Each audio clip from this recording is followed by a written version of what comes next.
जब आदम अपनी पत्नी हव्वा के पास गया, तब उसने गर्भवती होकर कैन को जन्म दिया और कहा, मैंने यहोवा की सहायता से एक पुरुष को जन्म दिया है। फिर वह उसके भाई हाबिल को भी जन्म दिया, और हाबिल तो भेड़ बकरियों का चरवाहा बन गया, परंतु कैन भूमि की खेती करने वाला किसान बना।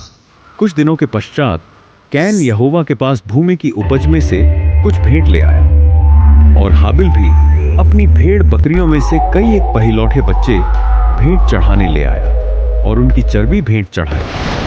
तब यहोवा ने हाबिल और उसकी भेंट को तो ग्रहण किया, परंतु कैन और उसकी भेंट को उसने ग्रहण न किया। तब कैन अति क्रोधित हुआ और उसके मुंह पर उदासी छा गई। तब यहोवा ने कैन से कहा, तू क्यों क्रोधित हुआ और तेरे मुंह पर उदासी क्यों छा गई है? यदि तू भला करे तो क्या तेरी भेंट ग्रहण न की जाएगी? और यदि तू भला न करे तो पाप द्वार पर छिपा रहता है और उसकी लालसा तेरी ओर होगी और तू उस पर प्रभुता करेगा।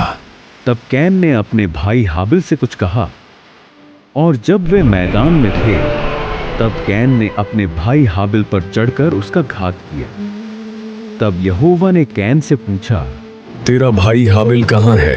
उसने कहा, मालूम नहीं, क्या मैं अपने भाई का रखवाला हूं? उसने कहा, तूने ये क्या किया है? तेरे भाई का लोहू भूमि में से मेरी ओर चिल्लाकर मेरी दोहाई दे रहा है। इसलिए अब भूमि जिसने तेरे भाई का लोहू तेरे हाथ से पीने के लिए अपना मुंह खोला है, उसकी ओर से तू शापित है। चाहे तू भूमि पर खेती करे तो भी उसकी पूरी उपज फिर तुझे न मिलेगी, और तू पृथ्वी पर बेतूका और भगोड़ा होगा। तब कैन ने यहोवा से कहा, मेरा दंड सहने से बाहर है। देख, तूने आज के दिन मुझे भूमि पर से निकाला है, और मैं तेरी दृष्टि की आड़ में रहूंगा और पृथ्वी पर बहेतू और भगोड़ा रहूंगा, और जो कोई मुझे पाएगा मेरा घात करेगा।